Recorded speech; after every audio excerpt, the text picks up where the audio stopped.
హరీష్ రావు ఇంకా ఆయనకు నాకు దోస్తానే ఏముంటుంది చుట్టారికి ఏముంటుంది అన్న. ఎమ్మెల్యేగా బాగుందా ఎంపీగా బాగుందా? సో రెండు బాగున్నాయి.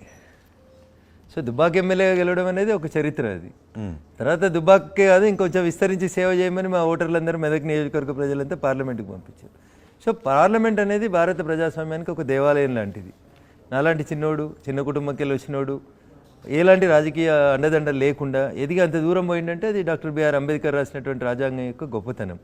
దాన్ని గౌరవించాలని చెప్తా ఉంటాం. మరి అదే రాజ్యాంగాన్ని మార్చేద్దామని చూస్తున్నారంటే రాజ్యాంగాన్ని అన్నిటికంటే ఎక్కువ సార్లు మార్చి, రాజ్యాంగాన్ని అందరికంటే ఎక్కువ అవమానపరిచి, రాజ్యాంగ నిర్మాతను ప్రత్యక్ష ఎన్నికలలో ఓడగొట్టి, అంబేద్కర్ గారి పేరు లేకుండా, అంబేద్కర్ గారికి భారతరత్న ఇవ్వకుండా, జవహర్లాల్ నెహ్రూ గారు భారతరత్న తీసుకుంటారు, ఇందిరాగాంధీ గారు భారతరత్న తీసుకుంటారు, రాజీవ్ గాంధీ గారు భారతరత్న తీసుకుంటారు.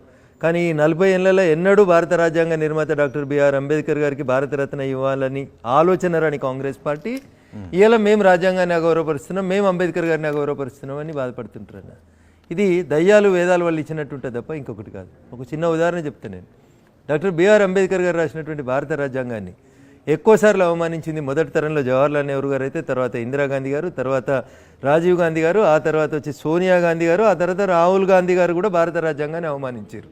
I will conclude in 5 seconds. ఒక్కొక్క ఉదాహరణ చెప్పుకుంటే కన్క్లూడ్ చేసుకుంటా. భారత రాజ్యాంగానికి మొట్టమొదటిసారిగా మార్పులు తీసుకొచ్చి 1950లో భారత రాజ్యాంగం అమల్లోకి వచ్చినాక వెంటనే ఏడాది లోపు రాజ్యాంగం లోపల సవరణలు తీసుకొచ్చి రాజ్యాంగానికి చైర్పర్సన్గా ఉండి రాసినటువంటి బిఆర్ అంబేద్కర్ని అవమానపరిచింది తొలి ప్రధాని జవహర్లాల్ నెహ్రూ గారు. ఆయన ప్రత్యక్షంగా ఎన్నికలలో పోటీ చేస్తే ఆయనకి సహకరించకుండా, ఆయనను యునానిమస్గా ఎంపీగా గెలిపించకుండా ఆయనను ప్రత్యక్ష ఎన్నికలలో ఓడగొట్టింది కాంగ్రెస్ పార్టీ. ఇది కాంగ్రెస్కి భారత రాజ్యాంగ నిర్మాత బిఆర్ అంబేద్కర్ గారి పట్ల ఉన్నటువంటి గౌరవం, జవహర్లాల్ నెహ్రూ గారి కుటుంబానికి ఉన్నటువంటి గౌరవం. వారు బతికుండగా వారికి భారతరత్న ఇవ్వలేదు. వారు జవహర్లాల్ నెహ్రూ గారి క్యాబినెట్లోంచి రాజీనామా చేసి బయటకు వచ్చినటువంటి క్యాబినెట్ మంత్రి ఎవరంటే గౌరవనీయులు డాక్టర్ బిఆర్ అంబేద్కర్ గారు. అంబేద్కర్ గారు పోతే నాకు నష్టం లేదు, కానీ ఇంకొకరు ఎవరు అదే సేమ్ టైం రాజీనామా చేస్తుంటే వారు పోతే నాకు నష్టం అవుతుందని చెప్పి నెహ్రూ గారు బాధపడ్డారని రఘునందన్ చెప్పలేదు. చరిత్రకారులు రాసినటువంటి పుస్తకాలలో ఉన్నటువంటి అంశం ఇది. మొదటి తరంలో జవహర్లాల్ నెహ్రూ గారు అంబేద్కర్ గారికి రాజ్యాంగానికి చేసినటువంటి బాధాకరమైనటువంటి సంఘటన. ఇందిరాగాంధీ గారు భారత రాజ్యాంగంలో ఎక్కడ ఎమర్జెన్సీ పెట్టమని చెప్పలేదు. డాక్టర్ బిఆర్ అంబేద్కర్ గారు రాసినటువంటి రాజ్యాంగంలో ఉన్న అన్ని హక్కులని తుంగలదోసి ఆఖరికి రిపోర్టర్ వార్త రాస్తే కూడా పోలీసు వాళ్ళు పోయి అక్కడ కూర్చొని దాన్ని ఎడిట్ చేసి వార్తల్ని పబ్లిష్ చేసి భారత రాజ్యాంగాన్ని అవమానపరిచింది రెండవసారి ఇందిరాగాంధీ గారు. షాబానో కేసులో ఒక ముస్లిం అమ్మాయి కూడా భర్త నుంచి భరణం పొందొచ్చని సుప్రీంకోర్టు జడ్జిమెంట్ ఇస్తే సుప్రీంకోర్టు ఇచ్చిన జడ్జిమెంట్ని డస్ట్బిన్లో వారేసి రాజ్యాంగ సవరణ తీసుకొచ్చి, ఆర్డినెన్స్ తీసుకొచ్చి ముస్లిం సోదరీమణులని కేవలం ఓటు బ్యాంకు రాజకీయాలకు వాడుకొని ముస్లిం మహిళలకి భరణం ఇవ్వద్దు, ఇది అల్లాకు వ్యతిరేకం, ఇస్లాంకు వ్యతిరేకం అని సుప్రీంకోర్టు ఇచ్చిన ధర్మాసనం ఇచ్చిన జడ్జిమెంట్ని డస్ట్బిన్లో వారేసినటువంటి ఘనత గౌరవనీయులు స్వర్గీయ అప్పటి భారత ప్రధాని రాజీవ్ గాంధీ గారికి దక్కుతుంది. ఇక 4వ తరం సోనియా గాంధీ గారు. భారత రాజ్యాంగం ఈ దేశ ప్రధానమంత్రికి, ఈ దేశ క్యాబినెట్కి సర్వోన్నత స్థానం ఇస్తుంది. మన్మోహన్ సింగ్ గారిని యూపీఏ 1, యూపీఏ 2లో ప్రధానమంత్రిని చేసి రాజ్యాంగేతర శక్తిగా యూపీఏ చైర్పర్సన్గా కూర్చొని అనేక సందర్భాల లోపల వివిధ దేశాల దేశాధినేతలు వస్తే ప్రధానమంత్రి కంటే ముందు పోయి సోనియా గాంధీని కలిసేలాగా ఫెసిలిటేట్ చేసుకొని మరొకసారి భారత రాజ్యాంగాన్ని నిర్మించినటువంటి నిర్మాత అయినటువంటి అంబేద్కర్ గారు చెప్పినటువంటి ప్రధానమంత్రి కుర్చీని అవమానపరిచింది సోనియా గాంధీ గారు. భారత కేబినెట్ మన్మోహన్ సింగ్ గారి నాయకత్వంలో ఒక ఆర్డినెన్స్ తీసుకొని వస్తే ఆ ఆర్డినెన్స్ని తీసుకుపోయి ఒక ఎంపీ ప్రెస్ మీట్లో చింపేసి భారత ప్రధానమంత్రిని, భారత కేబినెట్ని అవమానించి భారత రాజ్యాంగ నిర్మాత బిఆర్ అంబేద్కర్ని అవమానించింది ఎవరంటే ద గ్రేట్ రాహుల్ గాంధీ గారు. 5 తరాలలో 5గురు భారత రాజ్యాంగాన్ని చించి పడేసిన దుర్మార్గమైన పార్టీ కాంగ్రెస్.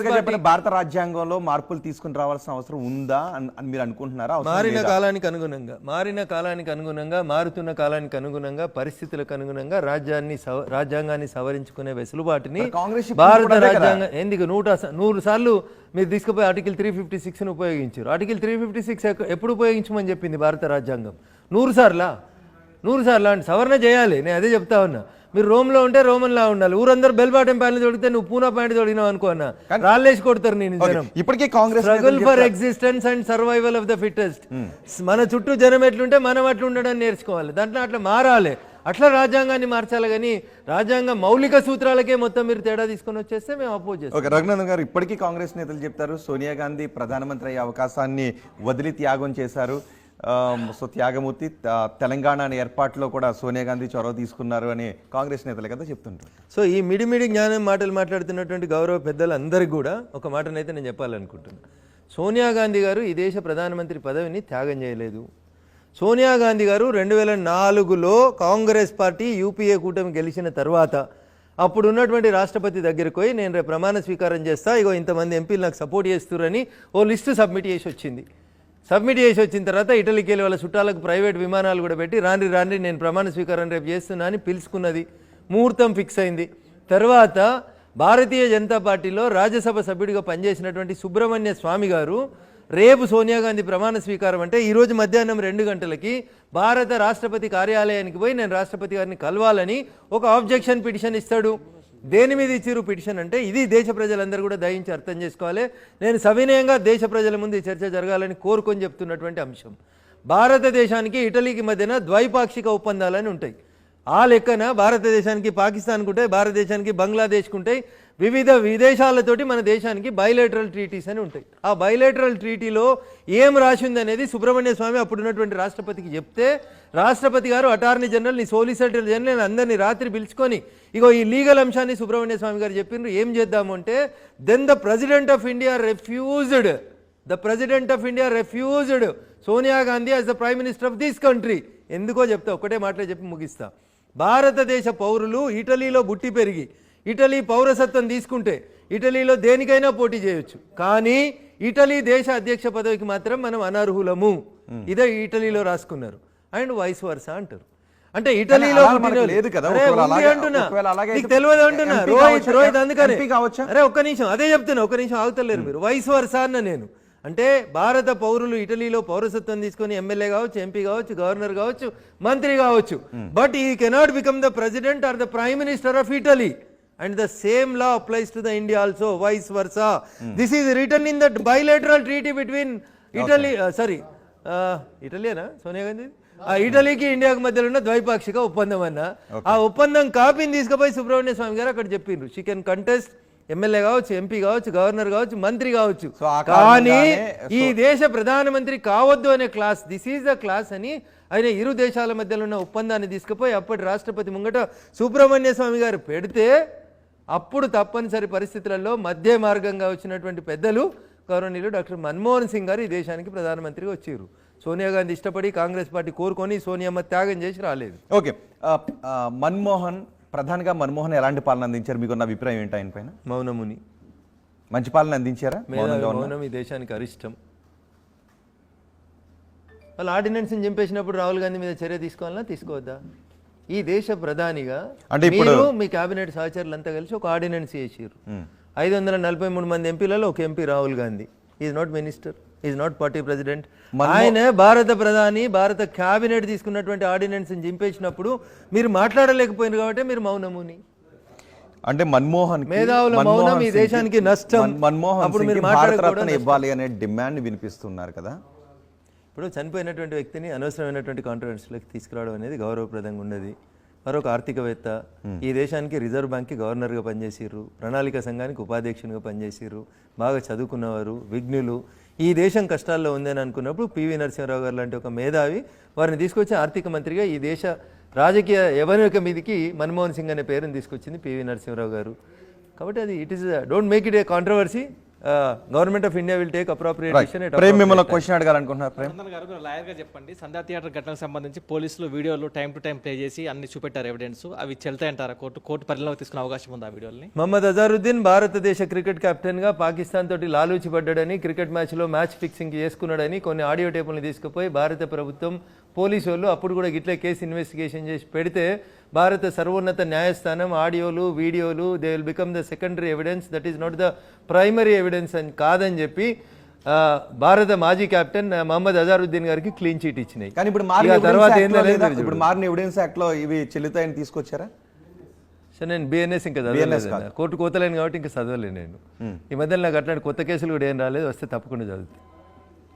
దుబ్బాక గెలుపుతో పార్టీకి రాష్ట్రంలో ఊపు తెచ్చిన మీకు సరైన గుర్తింపు రాలేదు, కనీసం ఎంపీ టికెట్ కోసం కూడా మీరు పోరాటం చేయాల్సి వచ్చిందన్న టాక్ ఉంది. మీ అభిమానులు కూడా రఘునందనరావు గారికి టికెట్లు, ఎంపీ టికెట్, ఎమ్మెల్యే టికెట్లు తప్ప పార్టీ పదవులు ఇవ్వలేదు, కనీసం శాసనసభ పక్ష నేత పదవి కూడా ఇవ్వలేదని చర్చ కూడా సోషల్ మీడియా జరుగుతుంది. మీరు ఏమంటారు? రఘునందన్ రావు దుబ్బాక ఎమ్మెల్యే గెలిస్తే ప్రపంచంలో 18 దేశాలలో పటాకులు కాలినాయి, అది గౌరవం కాదా అన్న?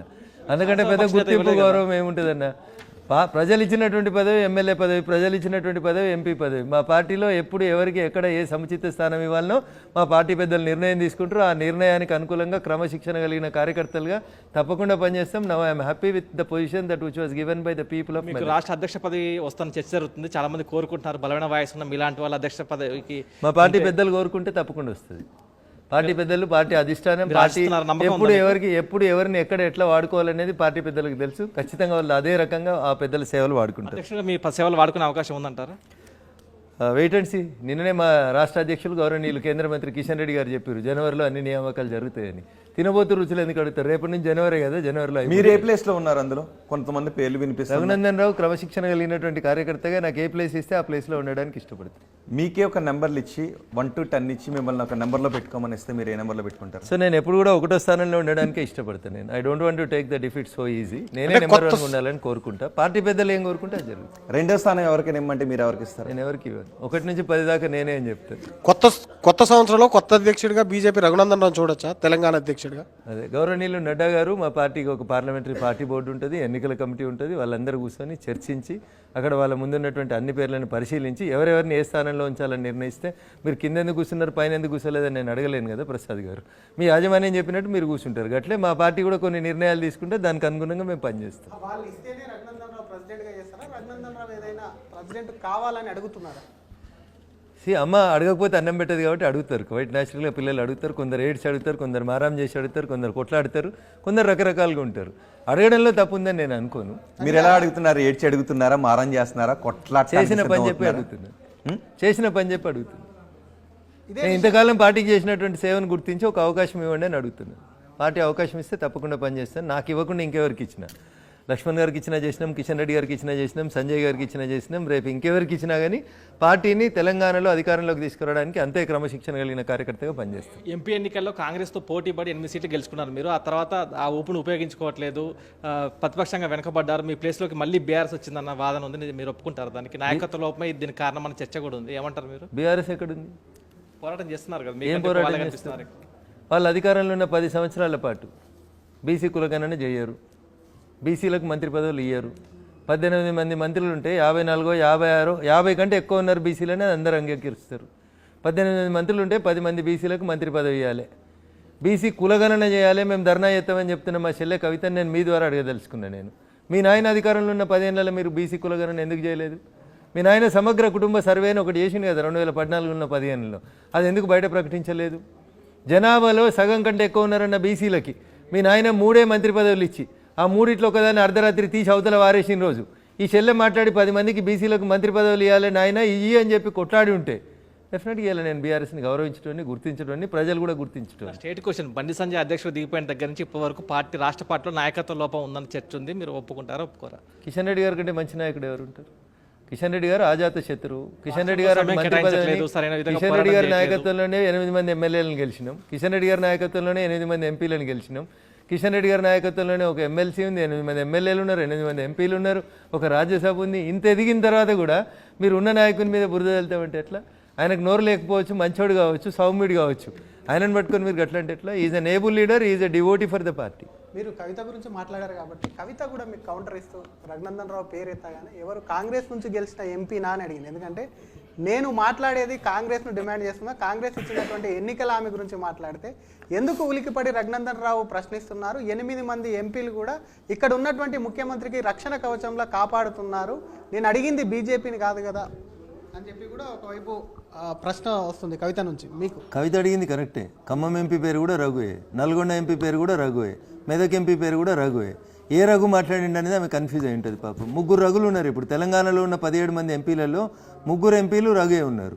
ఖమ్మం ఎంపీ గారి పేరు రఘువే, నల్గొండ ఎంపీ గారి పేరు కూడా రఘువే, మెదక్ ఎంపీ గారి పేరు కూడా రఘువే. అందుకని కవిత ఏమన్నా కన్ఫ్యూజ్ అయి ఉంటుంది, కొంచెం మంచిగా చూపెట్టారు వీడియోలు. అదే కవిత ఇంకోటి మాట్లాడుతూ ఈ కార్ రేస్కు సంబంధించి అటు కాంగ్రెస్తో ములాఖాత్ అయి మన వారిని భయపెట్టాలని చూస్తున్నారు. ఎట్టి పరిస్థితుల్లో భయపడేది లేదు, జైళ్లకు పంపించినా సరే నిప్పు కనికల్లా బయటికి వస్తామని చెప్తున్నారు. వారి గురించి వారి కుటుంబం గురించి ఎంత తక్కువ మాట్లాడితే అంత మంచిదని ప్రజలు అనుకుంటారు. ఎందుకంటే అసెంబ్లీ చూస్తే అయితే హరీష్ గారు మాట్లాడతారు, లేకపోతే కేటీఆర్ గారు మాట్లాడతారు. పార్లమెంట్ అటు ఎమ్మెల్సీ తీసుకుంటే కవిత గారు మాట్లాడతారు. ఎందుకు బీసీల గురించి మాట్లాడాల్సి వస్తే తలసాని శ్రీనివాస్ యాదవ్ గారు ఎందుకు మాట్లాడతలేరు? ఎందుకు బీసీల గురించి మాట్లాడాల్సి వస్తే పద్మారావు గౌడ్ గారు ఎందుకు మాట్లాడతలేరు? ఎందుకు గంగుల కమలాకర్ ఎందుకు మాట్లాడతలేరు? అసెంబ్లీ అంటే ఇద్దరేనా? అయితే బావ లేకపోతే బామ్మరిదేనా? శాసన మండలి అంటే కవితనేనా? అందుకని కొద్ది రోజులు వాళ్ళు ముగ్గురు మాట్లాడుకుంటూ ఉంటే మంచిగా ఉంటుంది. కవిత అరెస్ట్ కంటే ముందు కూడా ఇట్లాంటి స్టేట్మెంట్లే ఇచ్చిండ్రు. మోడీలు ఈడీలు బోడీలకు భయపడమన్నారు. చెల్లె భయపట్టిందో లేదో నాకు తెలియదు, ఎప్పుడైనా మీరే పోయి అడిగి చూడండి. ఇప్పుడు కూడా మళ్ళీ అట్లే మాట్లాడుతున్నారు కేటీఆర్ గారు. మోడీలు బోడీలు ఈడీలు ఏం భాష అది? మోడీ గారు ఎందుకు అరెస్ట్ చేస్తారు? మోడీ గారికి ఏం సంబంధం? మీరు పోయి ఆమ్ ఆద్మీ పార్టీ చేసిన వ్యాపారంలో మీరు చేయి దూర్చి ఆడ చేతులు కలుసుకురు. ఈడ ఎన్నికల కోడ్ ఉన్నప్పుడు పాటించాల్సిన నియమ నిబంధనలు పాటించకుండా ఈడ చేతులు కలుసుకురు. తప్పు చేసింది మీరు, శిక్ష అనుభవించాల్సింది మీరు, మీరే మళ్ళీ ఇంకొకరి మీద బురద జల్లి దీనికి మోడీ గారికి ఏం సంబంధం ఉందన్న? ఏం సంబంధం ఉంది చెప్పు? కవిత మీద కేసుకు మోడీ గారికి ఏం సంబంధం ఉంది? మీరు కదా ఢిల్లీకి పోయి ఆమ్ ఆద్మీ పార్టీలతో కలిసి దందా చేసింది మీరు కదా. మీరు మమ్మల్ని ఎట్లా బ్లేమ్ చేస్తారు? అసలు ఈ కార్ రేస్లో ఈడీ ఎంట్రీ వెనుక బీజేపీ హస్తం ఉంది అని బీఆర్ఎస్ నేతలు అంటున్నారు. ఏం చేయమంటావు అన్న? వాళ్ళ లేక మాకు అబద్ధాలు ఆడు రాదు, వాళ్ళ లేక బట్టెబాజీ మాటలు రావు మాకు, వాళ్ళ లేక జూటా మాటలు రావు వాళ్ళకి. ఈడీకి బీజేపీకి ఏం సంబంధం ఉంటుందన్న? ఆమ్ ఆద్మీ పార్టీ ముఖ్యమంత్రిని అరెస్ట్ చేసిరు, ఢిల్లీ ముఖ్యమంత్రిని. అక్కడ పక్కన జార్ఖండ్ ముఖ్యమంత్రిని అరెస్ట్ చేసిరు. నువ్వెందుకు అంత ఎగిరిపడుతున్నావు? ఒక ఎమ్మెల్యేవే కదా నువ్వు. అదే మీకు ఎక్కడైతే బలమైన నాయకులు ప్రత్యర్థి నాయకులు ఉన్నారో వాళ్ళందరినీ అరెస్ట్ చేసుకుంటూ వెళ్తున్నారు అన్న. ఇప్పుడు ప్రజాక్షేత్రంలో ప్రజలు ఓట్లేస్తే మేము నాయకులుగా నిలబడతాం. మెదక్ అనేది వాళ్ళు ఏదో మొత్తం మాదే అనుకున్నారు. మెదక్లో ఏం జరిగిందో ప్రజలు ఏం ఓట్లేసిరో చూసిర్రు. కరీంనగర్లో ఆయన యువరాజు ఇంకేదో చెప్పుకుంటాడు సిరిసిల్లలో. ఆ సిరిసిల్లలో బండి సంజయ్ గారికి ఆయనకు అసెంబ్లీకి వచ్చిన దానికంటే ఎక్కువ ఓట్లు వచ్చినాయి. మరి ఏందన్న నీ స్థానం ఏంది? ప్రజలకి ఏం స్థానం ఇచ్చారు? ఒక్క సీటే లేదు కదా ఎంపీగా. ఎందుకట్లా ఎగిరిపడుతున్నారు? అందుకని ప్రజలకి సబ్మిసివ్గా ఉండరు. మీరు చేసిన తప్పు, నువ్వు చదువుకున్నావు కదా, విదేశాల్లో చదువుకున్నావు కదా, ఎన్నికల కోడ్ అమల్లో ఉన్నప్పుడు ఒక ఉత్తరం రాసి, సార్ మేము ఇట్లా ఈ కంపెనీతోటి అగ్రిమెంట్ చేసుకున్నాం, ఇది ఎన్నికల కోడ్ కంటే ముందు అగ్రిమెంట్ చేసుకున్నాం, మేము డబ్బులు పంపించేందుకు మాకు అనుమతి ఇవ్వండి అని అడగడం అర్థం కాలేదు. ఒక విషయం చెప్పండి, అండ్ అడ్వకేట్ కూడా కాబట్టి, ఎన్నికల కోడ్ అమల్లో ఉన్నప్పుడు ప్రభుత్వం ఏదైనా నిర్ణయాలు తీసుకుంటే దాని మీద రియాక్ట్ అవ్వాల్సింది ఈసీనా లేకపోతే ఈడీనా? ఈ ప్రశ్న మీరు ఈసీ కమిషనర్ని అడుగుండ్రు. అడ్వకేట్గా అడిగినా అన్నారు కాబట్టి నేను చెప్తాను. ఇప్పుడు అక్కడ మీరు నేరం చేసిండ్రు, ఈ దేశం ఎల్లలు దాటి సొమ్ము పోయింది, ఎన్నికల కోడ్ అమల్లో ఉందని అన్నారు. దేశం సొమ్ము ఎల్లలు దాటిందంటే ఈడీ అంటారు కావచ్చు. ఎన్నికల కోడ్ అనేది అక్కడ తప్ప, లేకపోతే దేశ సొమ్ము ఎల్లలు దాటిపోయింది అనేది నేరమా? సో ఇప్పుడు ఇంత చిన్న ముక్కగా తీసుకొని కేసును చూడలేరు. కేసును మొత్తం కాంప్లెక్సిటీ బట్టి చూడాలి. మీరు ఎన్నికల కోడ్ అమల్లో ఉంది, ఎన్నికల సంఘం అనుమతి తీసుకోలేదు, మీరు మంత్రి కాదు, మీరు అపధర్మ మంత్రి, ప్రభుత్వం అధికారంలో లేదు, రియాక్ట్ కావాల్సింది. వినట్లేదు మీరు వినట్లేదు. అది ఎన్నికల కేసు అయితే ఎంతవరకు ఎన్నికల సంఘం తీసుకోవాలి. వాళ్ళు ఎందుకు తీసుకోలేదంటే వాళ్ళని అడుగుని పోయి.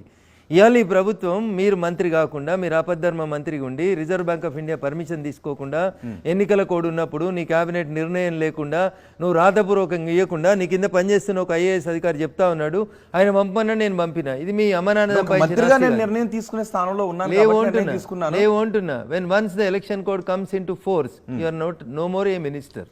ఆపద్ధర్మ మంత్రి మీరు, ఆపద్ధర్మ ముఖ్యమంత్రి. మీరు ఏం చేయాలన్నా ఎన్నికల సంఘంతో అనుమతి తీసుకొని చేయాలి.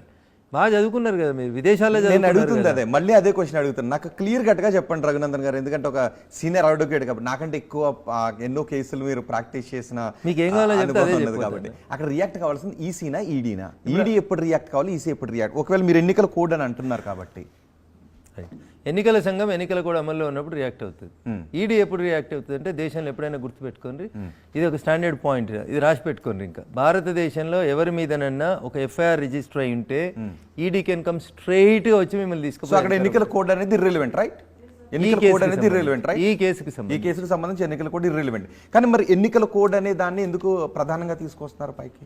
అదే నేను మంత్రిని, నా ఇష్టం నేను ఇచ్చుకుంటా అని మాట్లాడితే, బాబు నువ్వు అప్పుడు మంత్రివి కాదు, అప్పుడు ఎన్నికల కూడా అమల్లో ఉంది అని చెప్పడానికి చెప్పింది. ఓకే, దాన్ని ఇప్పుడు ఈడీ విషయానికి వస్తే, అక్కడ అసలు నగదు లావాదేవీలు జరగలేదు అని చెప్తున్నారు.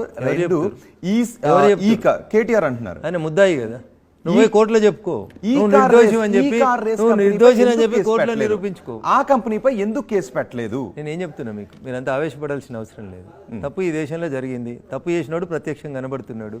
ఈయన మీద కేసు పెట్టి ఈయన లోపలేసిన తర్వాత వెనకాల ఎవడున్నాడో చెప్తే వాడిని కూడా తీసుకొస్తారు. అరే తలకాయ మొదలు కాకముందే నువ్వు తోకకాడికి ఎందుకు పోతున్నావన్నా? ముందు వాడ బిఎన్ రెడ్డి ఎవరో ఉన్నారు కన్సల్టెంట్, ఆయనను పిలుస్తున్నారు, అరవింద్ కుమార్ని పిలుస్తున్నారు, తర్వాత కేటీఆర్ని కూడా పిలుస్తారు. పోయి చెప్పు సమాధానం. మంచిగా ఇంగ్లీష్లో బాగా మాట్లాడతావు కదన్నా, పోయి సమాధానం చెప్పు. వింటది, ఈడీ వింటది, వాళ్ళు కూడా చెప్తారు సమాధానం. ఒక దశలో మీరు అందరూ అంటే బీజేపీ ఎంపీలు అందరూ రేవంత్ రెడ్డిని సపోర్ట్ చేసుకుంటూ వస్తున్నారని కొంతమంది బీఆర్ఎస్ నాయకులు అంటున్నారు. ఒక్క కేసు చెప్పు, ఈ ఒక్క కేసులో మీరు సపోర్ట్ చేసిరు అని చెప్పు, నేను మాట్లాడతా. మా అందరు ఎంపీల తరఫున నేను మాట్లాడతా. చెప్పు, ఫలానా కేసులో మేము రేవంత్ రెడ్డి గారు సపోర్ట్గా నిలబడ్డామని చెప్పారు. మూసి మేము కొట్లాడినాం. హైడ్రా రఘునందన్ ఒక్కడే మాట్లాడిండు. ఏం మాట్లాడిండు రఘునందన్? నేను సైన్స్ టీచర్గా మాట్లాడుతున్నా. నేను మొన్న పార్లమెంట్లో ఉన్నప్పుడు వాయనాడులో వరదలు వచ్చి కొట్టుకుపోయినరు. వాయనాడులో వరదలు ఎందుకు వచ్చినాయంటే నేషనల్ డిజాస్టర్ కమిటీ ఒక రిపోర్ట్ ఇచ్చింది. ఆడ అన్ని ఇండ్లు అడ్డం కడుతున్నారు, నాలాలకి చెరువులకు అడ్డం కడుతున్నారు. ఇక్కడ ఉన్నటువంటి ఇండ్లను తొలగించమని కేరళ ప్రభుత్వానికి రిపోర్ట్ ఇచ్చినాం. ఇచ్చి ఏడాది అయింది, మేము చెప్తే వినలేదు. కాబట్టే మా కళ్ళ ముంగట వరదలు వచ్చినాయి. ఇట్లా పిల్లలు తల్లిదండ్రులు అందరూ కొట్టుకుపోతా ఉన్నారు. నా భాగ్యనగరంగా ఉండాలంటే ఈ దేశ సర్వోన్నత న్యాయస్థానం సుప్రీంకోర్టు ఇచ్చిన జడ్జిమెంటు, ఈ రాష్ట్ర హైకోర్టు హైదరాబాద్లో ఉన్నటువంటి హైకోర్టు ఇచ్చిన జడ్జిమెంటు, హైదరాబాద్లో 2252 చెరువులు కుంటలు ఉన్నాయి, వాటికి బౌండరీలు ఫిక్స్ చేయండి అని చెప్పింది. ఒక వకీల్గా, ఒక చదువుకున్న వ్యక్తిగా చెరువులలో కుంటలలో కట్టిన ఆక్రమణల్ని తొలగించమని సుప్రీంకోర్టు చెప్పింది. నిజాయితీగా దాన్ని అమలు చేయండి అని రఘునందన్ అన్నాడు. అంతేగాని రేవంత్ రెడ్డి ఇంద్రుడు అని చెప్పలే, రేవంత్ రెడ్డి ఇంద్రుడు అని చెప్పలే, రంగనాథ్ గొప్పగా చేసిండు అని చెప్పలే. రంగనాథ్ చేసిన తప్పేందంటే తిరుపతి రెడ్డికి నోటీస్ ఇచ్చినావు, కూకట్పల్లి పోయి కూలగొట్టిన వీళ్ళు.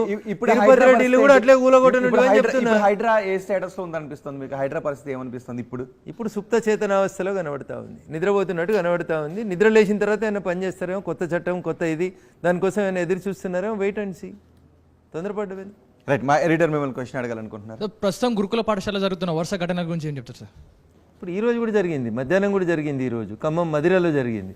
ఇది బాధాకరమైనటువంటి విషయం. పిల్లలకి ధైర్యం చెప్పాల్సినటువంటి బాధ్యత తల్లిదండ్రుల మీద, టీచర్ల మీద, ప్రభుత్వ పెద్దలుగా మా మీద ఉంది. నేను ఎమ్మెల్యేగా ఉన్నప్పుడు దుబ్బాక నియోజకవర్గ పరిధిలో ఉన్న అనేక హాస్టళ్లలో రాత్రిపూట పోయి పడుకునేటోని, పిల్లలతో కలిసి భోజనం చేసేటోని. ఇలా కాంగ్రెస్ వాళ్ళు ఎవరు పట్టించుకుంటలేరు, వాళ్ళు బాధ్యతగా తీసుకుంటలేరు. గురుకులంలో ఏమైనా జరిగిందంటే పోవాలి కదా. ఫుడ్ పాయిజన్ అయింది, హాస్పిటల్ కన్నా కనీసం ఒక కాంగ్రెస్ ఎమ్మెల్యే పోయి తల్లి నువ్వు ధైర్యంగా ఉండు, మీకేం కాదు, ఇక డాక్టర్లు ఉన్నారు, ఇక మందులు ఉన్నాయి, నేను వచ్చి ఉంటాం మీ హాస్టల్ లోపల, ఎట్లున్నాయి పరిస్థితులను చూస్తాం. మొన్న మేము గవర్నర్ని తీసుకొని పోయినాం కదా కొల్చారంలో ఉన్న రెసిడెన్షియల్ స్కూల్కి. ఇది మాకు ప్రజల పట్ల ఉన్న కన్సర్న్. కాంగ్రెస్కి ఆ కన్సర్న్ లేదు అంటున్నాం. ఏ స్టిచ్ ఇన్ టైమ్ సేవ్స్ 9. అరే ఎమ్మెల్యేలు అందరూ హాస్టల్కి ఒకరోజు రాత్రి పడుకుంటే శుభ్రం కాదా? ఎమ్మెల్యే కాన్స్టిట్యున్సీ డెవలప్మెంట్కి వెళ్ళి 5 లక్షలు 10 లక్షలు ఇచ్చి అక్కడ ఉన్నటువంటి ఇర్రెగ్యులారిటీస్ని రెగ్యులరైజ్ చేయలేరా? బువ్వ వండి పెడుతున్నటువంటి గరీబులకి జీతాలు లేక బువ్వ సరిగా వండి పెడతలేరు అన్నారు, అది చూడలేరా? మీరు పోయి అక్కడ తింటే అది బియ్యం ముక్కిందా, బియ్యం మంచిగుందా కనబడదా? You are not implementing. అసలు ఇంప్లిమెంటింగ్ ఏజెన్సీ ఉండాల్సిన ప్రభుత్వం ప్రేక్షక పాత్ర వహిస్తుంది. ఇది బాధాకరం. విద్యార్థులకు నేను సవినయంగా 2 చేతులు జోడించేసేటువంటి అప్పీల్. తెలంగాణ ఉద్యమం అప్పుడు కూడా ఇదే చెప్పినాం, బతుకుందాం, కొట్లాడదాం, సాధించుకుందామని. అందుకనే ఆ బిడ్డలు ఎవరైతే చనిపోతా ఉన్నారో, ఎవరైతే సూసైడ్ అటెంప్ట్ చేస్తూ ఉన్నారో, దయించి ఇట్లాంటి సంఘటనలకు పాల్పడొద్దు. మీరంతా ఈ దేశ భవిష్యత్తు, మీరు బాగుంటే ఈ దేశం బాగుంటుంది.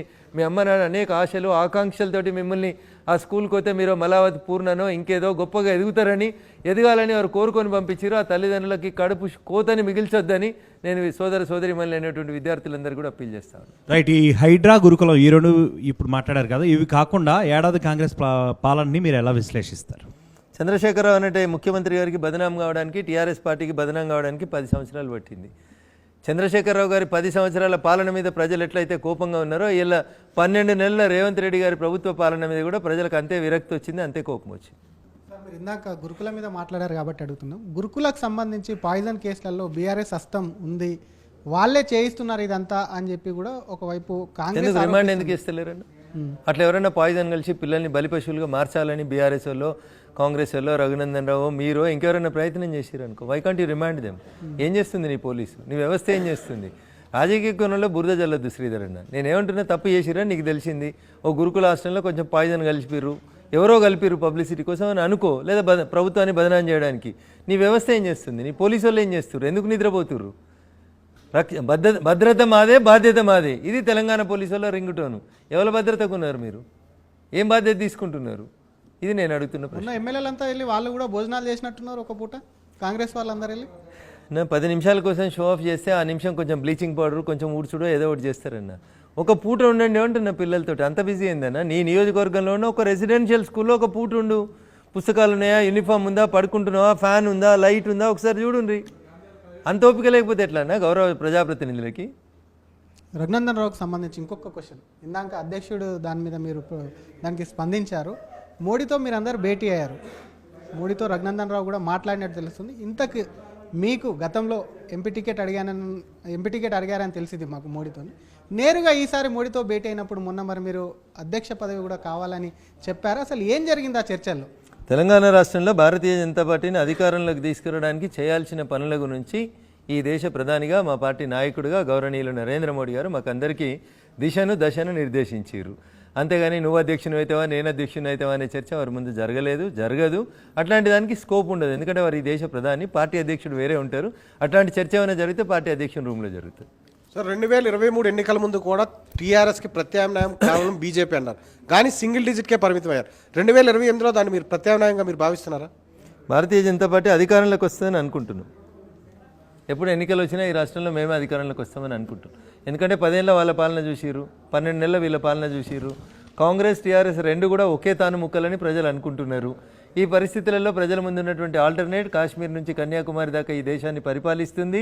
అధికారంలోకి వచ్చిన రాష్ట్రాల లోపల ఎంత మంచిగా పరిపాలిస్తూ ఉన్నాం. గుజరాత్ తీసుకున్నా, మధ్యప్రదేశ్ తీసుకున్నా, ఉత్తరప్రదేశ్ తీసుకున్నా మా పాలన ఎట్లుంది అనేది ప్రజలు చూస్తూ ఉన్నారు. కాబట్టి ఖచ్చితంగా మా వైపే ప్రజలు నిలబడతారు, మాకే అధికారం ఇస్తారనేటువంటి విశ్వాసం నాకుంది. కానీ తెలంగాణలో బీజేపీ ఎదగకపోవడం కావడం సొంత నాయకులే ఒకరు ఎదుగుదలను ఒకరు అడ్డుకుంటున్నారనేటువంటి ప్రచారం నిజమేనంటారా? రాజకీయ పార్టీలలో పోటీతత్వం ఉండడము, నేను ఒక మంచి కుర్చీలో ఉండాలని కోరుకోవడంలో తప్పులేదు. కానీ ఒకరినొకరు కాలుబట్లు లాక్కుంటున్నారు అనేటువంటి ఆరోపణ. ప్రజలు ఓట్లు వేస్తేనే మేము ప్రజానాయకులుగా గెలుస్తాం.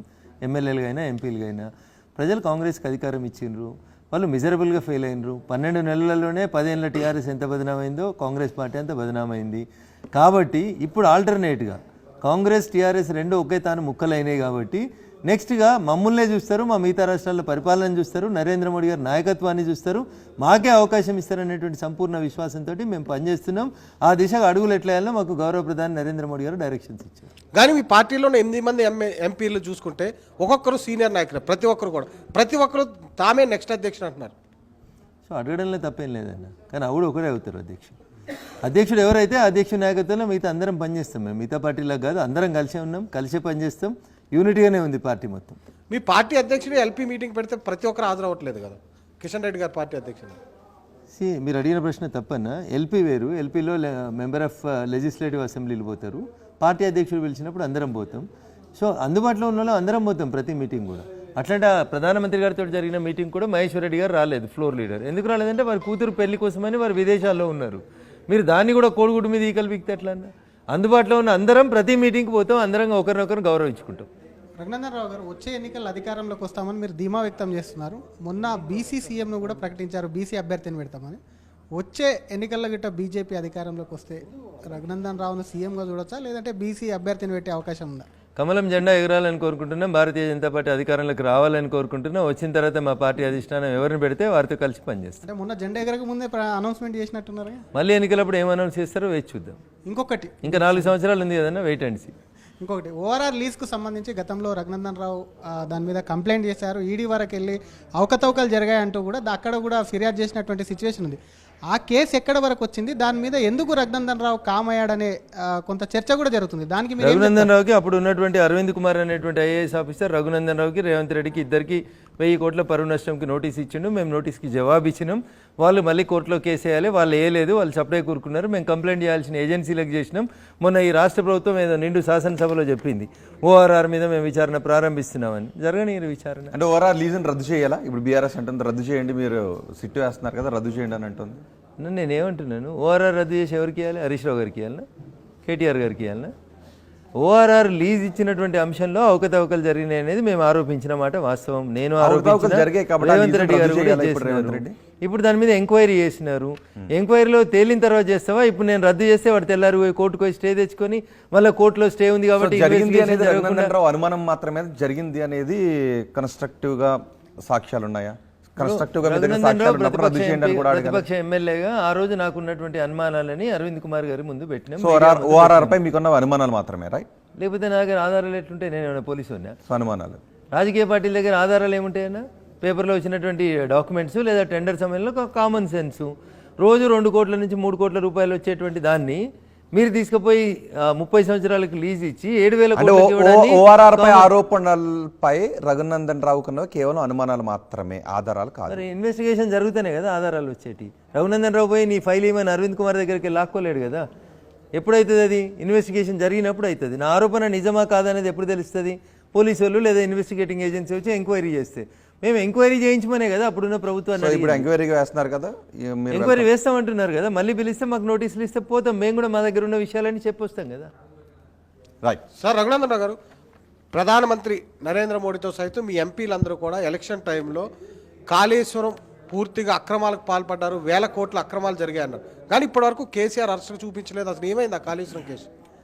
పీసీ ఘోష్ గారు అని ఒక రిటైర్డ్ న్యాయమూర్తి గారి నేతృత్వం లోపల ఈ రాష్ట్ర ప్రభుత్వం ఒక ఎంక్వైరీ కమిషన్ను వేసింది. ఒక జడ్జి గారు విచారణ జరుపుతూ ఉన్నారు. ఐఏఎస్లు, ఇంజనీరింగ్ చీఫ్లు అందరినీ పిలిచి సాక్ష్యాలు ఆధారాలు సేకరిస్తూ ఉన్నారు. మొన్ననే ఎప్పుడో పేపర్లో చూసినా ఇంకో 2 నెలలు ఆ కమిషన్ కాలాన్ని ఎక్స్టెండ్ చేసినట్టు చూసినారు. సాక్ష్యాలు ఆధారాలు సేకరించి కమిషన్ నివేదిక ఇచ్చిన తర్వాత దాని మీద అప్రోప్రియేట్ యాక్షన్ స్టార్ట్ అయింది. ఎంపీగా గెలిచిన తర్వాత సొంత నియోజకవర్గానికి దుబ్బాకకి రావట్లేదు రఘునందన్ రావు. మొత్తం మెదగంతా నా నియోజకవర్గం కదా. నర్సాపూర్ పోతున్నా, సిద్దిపేట పోతున్నా, గజ్వేల్ పోతున్నా. మీరు అన్నట్టు దుబ్బాక ఎమ్మెల్యే ఉన్నప్పుడు దుబ్బాక ఎమ్మెల్యే క్యాంప్ ఆఫీస్లోనే ఉన్నాను. ఇప్పుడు 7 అసెంబ్లీ నియోజకవర్గాలు తిరుగుతూ ఉన్నాను కాబట్టి అదే రేషియో లోపల దుబ్బాక కూడా పోతున్నాను. రోజు ఉండలేను అనేది వాస్తవం. 7 నియోజకవర్గాలు తిరగాలి కాబట్టి కొంత సమయం తక్కువైన మాట వాస్తవం. But I'm available to the people of Dubbaka also. Raghunandan Rao garu, ఈ కార్ రేస్లో ఏం జరగబోతోంది? ఉన్నదినట్టు మాట్లాడితే ఊరందరికి శత్రువు అంటారన్న. ఎందుకన్నా ఊకే రఘునందన్ తీసుకుపోయి ఏం జరగబోతుంది? ఏమవుతుందన్నా క్వైట్ న్యాచురల్గా కేటీఆర్ అరెస్ట్ అవుతాడు. గన్లేం పడైందన్న? ఈడీ కేసులోనా? ఏ కేసులోనో ఓ కేసులో అరెస్ట్ అవుతాడు. చూడు తినబోతు రుసులు ఎందుకు? దగ్గరకు వస్తుంది కదా టైం. విచారణ 7వ తారీఖు ఇప్పుడు ఇచ్చినట్టు కదా నోటీస్. అయితే విచారణ స్టార్ట్ అయింది కదా. అప్పుడు కూడా మా చెల్లె చెప్తే కదా, నేను మోడీ, ఈడీ, బోడీ దేనికి భయపడమన్నారు. ఇప్పుడు దేనికన్నా భయపడమని మేము అంటున్నామా? Action start. సెక్షన్లకు సంబంధించి మాత్రం ఐపీసీ సెక్షన్ 409 పాత సెక్షన్లు పెట్టడం ఏంది? కొత్తగా బిఎన్ఎస్ అమల్లోకి వచ్చింది కదా, ఆ సెక్షన్ల వల్ల కేటీఆర్ అక్కడ నుంచి తప్పించుకునే అవకాశాలనే, కరెక్ట్ అయినటువంటి ఆధారాలు లేవనేది కూడా ఒక చర్చ. అదే కేటీఆర్ గారిని పిలిచినప్పుడు కరెక్ట్ సెక్షన్లు వాళ్ళ వకీలు ఇట చెప్తే అప్పుడు మళ్ళీ సెక్షన్లు మార్చి మళ్ళీ పెడతారు. సెక్షన్లు మార్చుకునే అధికారం పోలీసు వాళ్ళకి ఎప్పుడైనా ఉంటుంది. దాని గురించి పెద్ద బాధపడాల్సిన అవసరం లేదు. మీడియాలో ఏదో రాస్తారు, మీరు సెక్షన్ 406, 409, 420 అని మీరు రాస్తారు. మీరు రాసి మళ్ళీ మీరే ప్రశ్న అడుగుతారు. 409 పాత సెక్షన్ కదా, ఇప్పుడు బిఎన్ఎస్ వచ్చింది కదా, భారత న్యాయ సంహిత కింద కేసు పెట్టాలి కదా అని మీరే అడుగుతారు. అరే ఆయన పని ఏం చేస్తున్నాడు? ఆయన ఎఫ్ఐఆర్లు ఏం రాసిండు? ఆయన ఏం ఇన్వెస్టిగేషన్ చేస్తుండు? ఎందుకు పీసులుగా చూస్తారు? Let him complete the investigation. కాలం కొన్ని సమస్యలకు పరిష్కారం చెప్తుంది. Wait and see. Raghunandan Rao garu, ఇప్పుడు మీరు కవిత అరెస్ట్ అయింది, కేటీఆర్ అరెస్ట్ అంటున్నారు, కేసీఆర్ కూడా అరెస్ట్ చేస్తారా? ఎప్పుడు? నేను అధికారంలో లేనన్న ఈ విషయాలు చెప్పడానికి. జ్యోతిష్కుని అంతకంటే కాదు.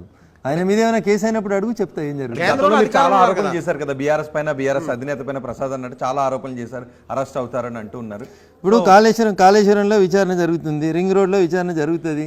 ముఖ్యమంత్రి గారు తీసుకురా, నీళ్ళ శాఖ మంత్రి తీసుకురా, ఫైనాన్స్ మంత్రి తీసుకురా, సాక్ష్యాలు ఆధారాలు బయటకు వచ్చినాక తప్పు చేసిన వాళ్ళు ఎవరైనా ఒకరోజు వెనక ముందు శ్రీకృష్ణ బీఆర్ఎస్ లో అరెస్ట్ అయ్యే నేతల పేర్లు చెప్తారా? నాకు తెలియదు.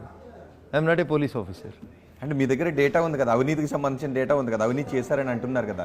సో ఎవరెవరు ఏ కేసులు అరెస్ట్ అవుతారో చెప్పగలుగుతారా? ఇంకా కేసులు రిజిస్టర్ అయినాక మాట్లాడుకుందాం. ఇప్పుడు ఇది రిజిస్టర్ అయింది కాబట్టి మాట్లాడుతున్నాం. ఇంకేం కేసులు రిజిస్టర్ కాబోతున్నాయి? కాళేశ్వరం మీద కావాల్సిందే కదా, ఓఆర్ఆర్ టోల్ గేట్ టెండర్ల మీద కావాల్సిందే కదా. ఇన్వెస్టిగేషన్ జరుగుతుంది కదా, తప్పకుండా జరుగుతుంది. సో కాళేశ్వరం పైన కేసీఆర్, ఈ కార్ రేసులో కేటీఆర్, ఓఆర్ఆర్ పైన హరీష్ రావుని ఫిక్స్ చేయాలని చూస్తున్నారా? నేనైతే ఆ మాట చెప్పలేదు. సార్, మీ పార్టీ ఎమ్మెల్యే రాజాసింగ్ పార్టీ దూరం పెట్టిందా లేదా ఆయనే దూరంగా ఉంటాడు? ఎందుకు ఈ మధ్య రాజాసింగ్ పార్టీ వ్యవహారాల్లో కనిపించడం? రాజాసింగ్ గారు ప్రధానమంత్రి గారిని కలిసినప్పుడు వచ్చారు. రోజు పొద్దులైతే గోషామాల్ కాన్స్టిట్యున్సీలో తిరుగుతున్నారు. అసెంబ్లీ నడిచినప్పుడు అసెంబ్లీలో ఉంటారు. మాతో రెగ్యులర్గా టచ్లో ఉంటారు. మరి ప్రసాద్ అన్నతో ఎందుకు టచ్లో లేడో నేను రాజాసింగ్ గారిని అడిగి చెప్తా. రైట్. ఫైనల్గా బీజేపీ రాష్ట్ర అధ్యక్ష బాధ్యతలు చేపట్టడానికి అత్యంత అర్హత ఉన్న వ్యక్తులు ఎవరు? రఘునందన్ రావు, డికే అరుణ, ఈటెల, ధర్మపురి. అందరూ 5గురికి ఎలిజిబిలిటీ ఉంది. పార్టీ ఎవరికి ఇస్తే వాళ్ళు అంతే. 5 are equally eligible. Raghunandan Rao గారు అసలు రాజకీయాలకు ఏ లక్ష్యంతో వచ్చారు? అసలు మీ లక్ష్యం ఏంటండి? మార్పు తీసుకొద్దామని, పేదలకు సేవ చేద్దామని. అంటే మీరు ఏదన్నా పదవి అధిరోహించాలని లేదా? లేదు. ఇప్పుడు హ్యాపీగా ఉన్నారా? మీ కిందనే హరీష్ రావు, కేసీఆర్ అందరూ కూడా మీ ఎంపీ కిందనే వస్తున్నారు కాబట్టి మనిషి ఆశాజీవి అన్న. నేను పగ తీర్చుకునే మూడ్లో లేను, పనిచేసే మూడ్లో ఉన్నా. రైట్, ఫైనల్గా మీ అంతిమ గోల్ ఏంటి రాజకీయాల్లో? ఈ దేశంలో మార్పులు రావాలి, ప్రజలందరూ సుఖశాంతులతో ఉండాలి, భారతదేశం ప్రపంచానికి విశ్వగురువుగా మలవాలి. ఉందా అలా భారతదేశం? అవుతుంది కదా, మీకెందుకు అనిపిస్తుంది అట్లా? మళ్ళీ నలంద తక్షశిల లాంటి యూనివర్సిటీని మళ్ళీ ఓపెన్ చేస్తున్నాం కదా. ప్రపంచంలో ఎవరికి ఏం తెలియనప్పుడు, అమెరికా లాంటి దేశాలలో యూనివర్సిటీ లేనప్పుడు ప్రపంచానికి విద్య నేర్పించింది నలంద. ఆ నలందని మొన్ననే కదా రెనోవేట్ చేసి. నేను అడిగింది అది కాదు, వ్యక్తిగా మీ గోల్ ఏంటి? ఈ దేశం బాగుండాలని. రావు రాజకీయ గోల్ ఏంటి? ఏ పదవి? పదవుల కోసం రాజకీయాలకు రాలేదు. వస్తే 2001 తెలంగాణ ఉద్యమం నుంచి 2014 దాకా ఖాళీగా లేదు, 2020 దాకా ఖాళీగానే ఉన్నాయి కదా. పదవుల కోసం పోయటం అయితే అధికార పార్టీలకు పోయి పని చేసుకుంటాం, ప్రతిపక్షంలో ఉండి ఎందుకు పని చేస్తాం? రైట్. ఎంపీగా మీ ప్రయాణం ఎలా సాగుతుంది? అండ్ రాష్ట్ర రాజకీయాల నుంచి జాతీయ రాజకీయాల్లోకి వెళ్ళారు, ఇప్పుడు పరిస్థితులు ఎలా కనపడుతున్నాయి మీకు? సో టెంపుల్ ఆఫ్ డెమోక్రసీ భారత పార్లమెంట్లో అడుగుపెట్టడం, నాలాంటి చిన్న కుటుంబం నుంచి వచ్చినన్ని ఎట్లాంటి రాజకీయ బ్యాక్గ్రౌండ్ లేనటువంటి ఒక చిన్న వ్యక్తి కూడా పార్లమెంట్లో అడుగుపెట్టగలుగుతాడు. చాలామంది ముఖ్యమంత్రుల కొడుకులు, ప్రధానమంత్రుల కొడుకులు, అట్లాంటి వాళ్ళు చాలామంది పెద్ద వాళ్ళు కనబడుతున్నప్పుడు చాలామంది వాళ్ళ పక్కన కూర్చొని ఒక ఎంపీగా మా మెదక్ సమస్యల గురించి మాట్లాడే అవకాశం రావడం అనేది నిజంగా అదృష్టంగా భావిస్తాను. బట్ స్టిల్ ఐ ఫీల్ ఇంకా చేయాల్సింది చాలా ఉంది, చేద్దామని అనుకుంటున్నాం. చాలా పెద్ద పదవి అది, ఈ దేశంలో సర్వోన్నత పదవి. ఒక ఎంపీ గారే ప్రధానమంత్రి అవుతారు ఈ దేశానికి, అంత పెద్ద స్థానానికి ప్రజలు పంపించారు. డెఫినెట్గా I'm happy, I want to serve my people of Medak. Thank you. Okay, ఫైనల్గా రేవంత్ రెడ్డి ముఖ్యమంత్రిగా ఎన్నాళ్ళు అధికారంలో ఉంటారని అనుకుంటున్నారు? ఎందుకంటే కాంగ్రెస్ నేతలు అంటున్నారు 10 ఏళ్ల పాటు రేవంత్ రెడ్డి అధికారంలో ఉంటారు అని. ప్రజలు ఓట్లేసింది 5 సంవత్సరాల కోసం ఓట్లేసారు. ఇప్పుడు ఆ సంసారం గతిలేని సంసారం కాదు, అది శృతిలేని సంసారంగా నడుస్తుంది. రేవంత్ రెడ్డి కుర్చీలోకి వెళ్ళి ఎప్పుడు లేద్దామా ఎత్తుకుపోదామని కుడిచే దిక్కు చూస్తున్నాయని, ఎడమచే దిక్కు కూర్చున్నాయని ఎదురు చూస్తున్నారు. దానికి నేనేం చేస్తాను? ఆయన కాపాడుకుంటాడా పోగొట్టుకుంటాడా అనేది ఆయన ఇష్టం. యూఆర్ నాట్, నేను కర్తకర్మ క్రియ కాదు. కూర్చున్న వాళ్ళు, కుడిచే పక్కన కూర్చున్న వాళ్ళు మీకు వచ్చి చెప్పారా రఘునందన్ రావు గారు? అట్లే పేపర్లలో వస్తుంది కదా, ఒక ఆయన ఫిబ్రవరిలో నేను ముఖ్యమంత్రి అవుతా అని చెప్తున్నా, ఇంకొక ఆయన మార్చిలో నేను ముఖ్యమంత్రి అవుతా అని చెప్తా ఉన్నాడు. మీలాంటి జర్నలిస్ట్ మిత్రులు చెప్తా ఉన్నారు అట్లా ఆన్ ది రికార్డులో, ఆఫ్ ది రికార్డులో ఇట్లాంటి చర్చ జరుగుతుంది ప్రభుత్వంలో అంటే మాకు కూడా బాధ అనిపిస్తుంది. ప్రజలు ఎన్నుకున్న ప్రభుత్వం 5 ఏళ్ళు ఉండాలని కోరుకుంటాం అట్లా. Right, thank you very much Raghunandan Rao garu. RTV స్టూడియోకి వచ్చి అన్సెన్సార్లో చాలా విషయాలపై మాట్లాడినందుకు. ఇవి ఎంపీ రఘునందన్ రావుతో ఆర్టీవీ అన్సెన్సార్డ్ విశేషాలు. తాజా సమాచారం కోసం చూస్తూనే ఉండండి ఆర్టీవీ. మరిన్ని వీడియోస్ కోసం ఛానల్ ని సబ్స్క్రైబ్ చేయండి, లేటెస్ట్ అప్డేట్స్ కోసం వాట్సాప్ ఛానల్ ని ఫాలో చేయండి, అండ్ లింక్ డిస్క్రిప్షన్ లో ఉంది.